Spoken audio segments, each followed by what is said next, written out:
व्यासपीठामध्ये आपलं स्वागत। आपण पाहत आहोत आनंदी जीवनाचे आणि सुखी जीवनाचे मार्ग।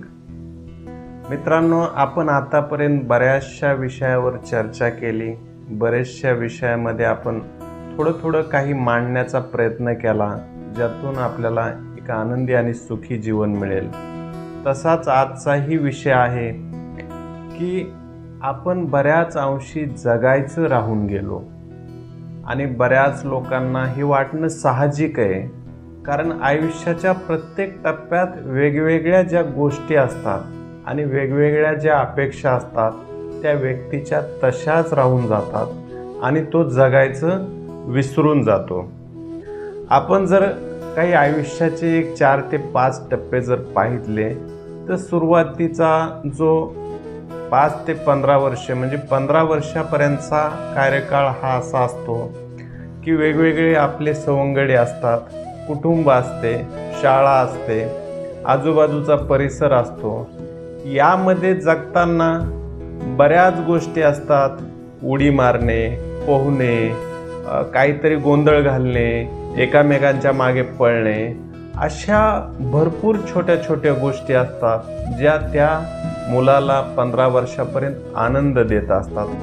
तो स्वच्छंदेने जगण्याचा प्रयत्न करीत असतो, पण त्यामध्ये काही समजा ज्या लोकांना त्याच्यामध्ये आईवडील असतील, काही काका काकू असतील, काही आजोबा असतील, अशा लोकांनी सतत त्यांना मर्यादा घातल्या, अरे ते करू नकोस, तिथून पडशील, तिकडे जाऊ नको, असं करू नको। म्हणजे अशा बऱ्याचशा गोष्टी आपण करण्या वाचून किंवा स्वच्छंदापासून आपण त्या थांबवल्या आणि त्या थांबवल्या। काय योग्य काय अयोग्य हे माहीत नसताना कुणीतरी आपल्याला वडीलधारी माणूस सांगतंय की अरे त्या आंब्यावरून पडशील, त्या पुलावरून जाऊ नको, तिथून तिथे भीती वाटते। म्हणजे ह्या सर्वांची उजळणी करून त्या आपल्या मनावर कोरून बसल्या।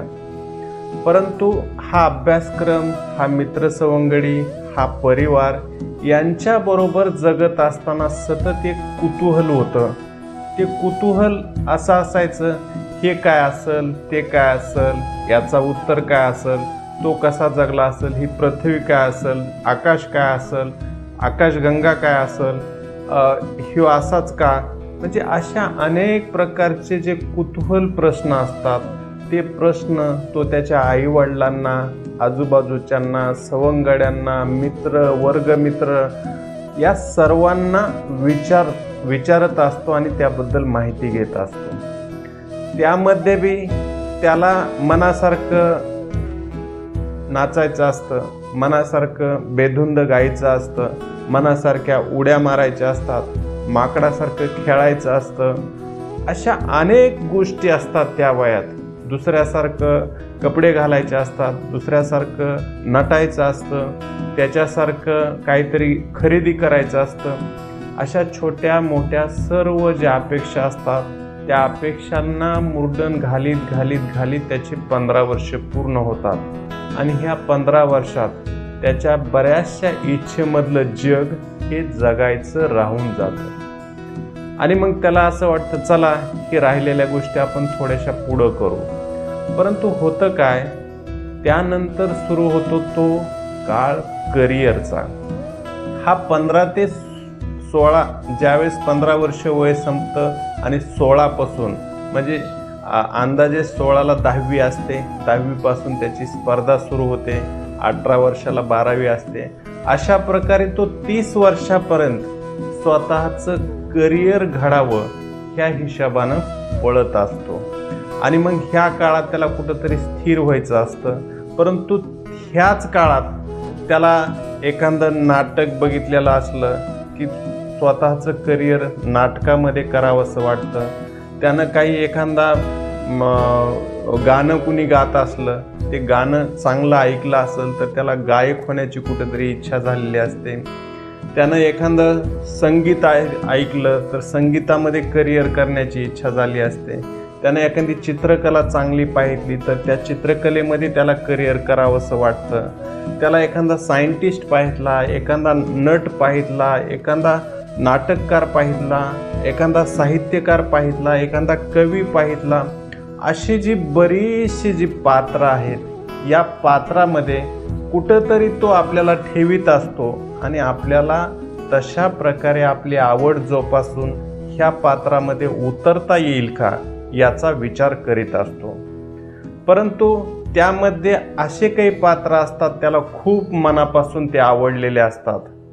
मग त्याच्यात एखाद्याला कवी मन खूप आवडलेलं असतं म्हणून कविता करण्याचा छंद लागतो. एखाद्याला अगदी काहीतरी स्टंट किंवा चित्रकला वगैरे जे असतात काहीतरी त्यामध्ये नवं शोधण्याची सवय लागलेली असते. अशा काही आवडी जोपासण्याच्या असतात. त्यामध्ये करिअर करण्याची कुठंतरी त्याला वाटतं असं करावं. परंतु काय होतं, ही सर्व पात्र त्याच्या स्वप्नातच राहतात आणि अशा स्वप्नात राहतात की त्याला या सर्व पात्रांना स्वतःच्या मनात दाबून टाकावं लागतं. कारण तो त्यावेळेस चांगला नाटककार होऊ शकत नाही, चांगला साहित्यकार होऊ शकत नाही, चांगला एखादा कवी होऊ शकत नाही, चांगला एखादा लेखक होऊ शकत नाही किंवा चांगला एखादा इंजिनियर व्हायची इच्छा असते त्याच्या मनात तो होऊ शकत नाही. म्हणजे सांगण्याचा भाग हा आहे की त्याच्या मनात त्यानं वेगळं एक करिअरबद्दल स्वप्न रंगवलेलं असतं आणि ह्या स्वप्नाच्या दिशेनं तो प्रयत्न करीत असतो. पण त्यावेळची त्याची प्रतिकूल परिस्थिती, आईवडिलांच्या इच्छा, आजूबाजूला चाललेलं वातावरण आणि त्याच्या आर्थिक परिस्थितीचा परिणाम या सर्व गोष्टीमुळं तो त्या पात्रामध्ये जगायचं राहून जातो. आणि असं जगायचं राहून गेल्यानंतर त्याला कुठंतरी स्थिरता होण्यासाठी तो नाईलाजानं बऱ्याच अंशी त्याच्या पसंतीचे नसताना तो त्या गोष्टीत स्थिरावतो आणि 30 वर्षे वयाच्या आपल्या हळूहळू त्या दिशेने वाटचाल करतो. म्हणजे वयाच्या पहिल्या टप्प्यातही त्याचं जगायचं राहून गेलं, दुसऱ्या टप्प्यातही त्याचं जगायचं राहून गेलं, तिसरा टप्पा हा असतो कर्तव्य, जबाबदारी, स्पर्धा, पळणे.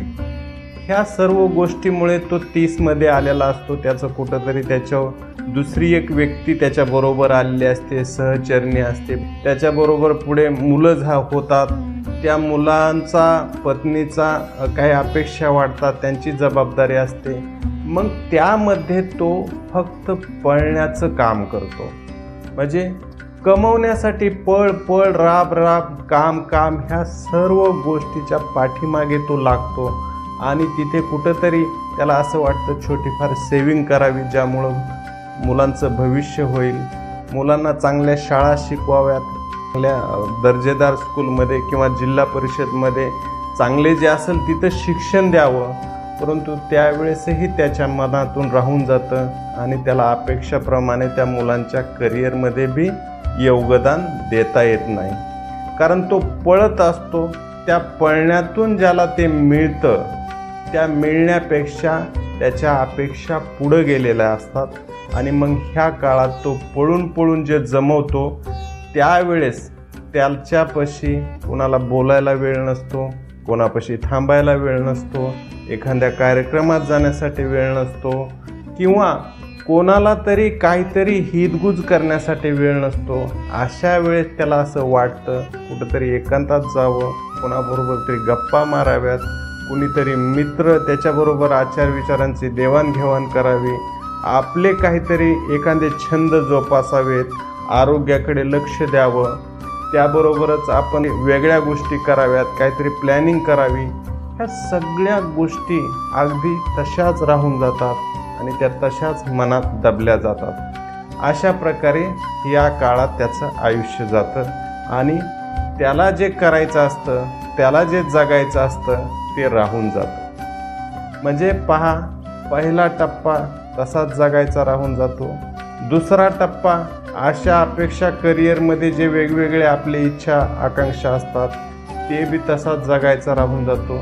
तिसऱ्यामध्ये जबाबदारी आणि कर्तव्य किंवा आपल्याला वाट्याला आलेल्या काहीतरी मिळवण्यासाठी, काहीतरी सेविंगसाठी किंवा मुलांच्या भविष्यासाठी, कुठंतरी कुटुंबाला सुख मिळण्यासाठी जो पळत असतो त्या पळण्यामध्येही तो जगायचं राहून गेलेला असतो. आणि जो चौथा टप्पा आहे तिथे त्याला सुरू होते चिंता. म्हणजे तेव्हा अगदी आयुष्यामध्ये क्रयशक्ती ही कमी झालेली असते, कामाची गती मंदावलेली असते आणि त्या काळात त्याला कुठंतरी चिंता सुरू होते की आपल्याला हे करायचं होतं, आपल्याला ते करायचं होतं, हे राहून गेलं. परंतु आता आपल्यापाशी जे आहे, मग आपल्याला पुढे भविष्यात मुलं सांभाळतील का, आपल्या आरोग्याचं काय होईल, आपल्याला काही व्याधी जडतील का, किंवा अशा प्रकारच्या एक प्रकारे आपल्यापाशी काही शेविंग आहे का, आपण जी आहे त्याचा भविष्यात कशा प्रकारे विचार करू शकतो, आपल्या मुलांच्या भविष्याबद्दल आपण काय केलं पाहिजे, बरं जे केलं शेविंगमधून मुलांच्या भविष्यासाठी त्याच्यावर ते समाधानी आहेत का, ह्या सर्व गोष्टींची जी चिंता लागते त्याला ह्या 4थ्या टप्प्यामध्ये लागते. आणि दुसरी गोष्ट, ज्याला काही गोष्टींचं ज्यानं समजा काही वेळ अपवादात्मक परिस्थितीमध्ये त्याच्या समाधानीसारखं मुलं सेटल केलेत किंवा काही मुलं मार्गाला लागलेत, काही इतरांसाठी काही छोटं मोठं केलं आहे, अशा अपवादात्मक काही व्यक्ती असूही शकतात. परंतु त्यांनी जर छंद लावून नाही घेतले किंवा त्यांनी जर स्वतःसाठी नाही जगले, तिथून पुढेही त्यांनी असं ठरवलं की यांच्यासाठीच काहीतरी करायचं आहे, यांच्यासाठीच जगायचं आहे, असं जर ठरवलं तर तो स्वतःसाठी जगायचं राहूनच जातो, खर्च असतो आणि 60 नंतर त्याच्या आयुष्याचा भरवसा नसतो. कधी काय म्हणायचं ज्योत मावळेल याचं सांगता येत नसतं आणि ही ज्योत जी आहे ती कधीही त्याची तिथून पुढे मावळू शकते. परंतु त्याला सर्वात महत्त्वाचा प्रश्न असतो तो आरोग्याचा असतो आणि आरोग्य त्यावेळेस साथ देत नाही. हळूहळू शरीर निस्तेज होत चाललेलं असतं, अनेक प्रश्न मनात घोंगवत असतात आणि त्यावेळेस त्याला फक्त एकच आठवतं की आपण ह्या 60 वर्षात अरे ह्या टप्प्यात त्या टप्प्यात जगायचंच विसरून गेलो, खरंच जगायचंच विसरून गेलो आणि हे जगणं आपण त्या काळातच खरं जगायला पाहिजे होतं, परंतु तो विसरून गेलो. आणि पुन्हा एकदा मी असं म्हणेल की ज्याही काळात तुम्हाला व्यवस्थित जगता येत होतं, व्यवस्थित करता येत होतं, स्वतःसाठी वेळ देता येत होता, स्वतःसाठी जगता येत होतं, अशा वेळेस तुम्ही ते जगून घेणं आवश्यक आहे.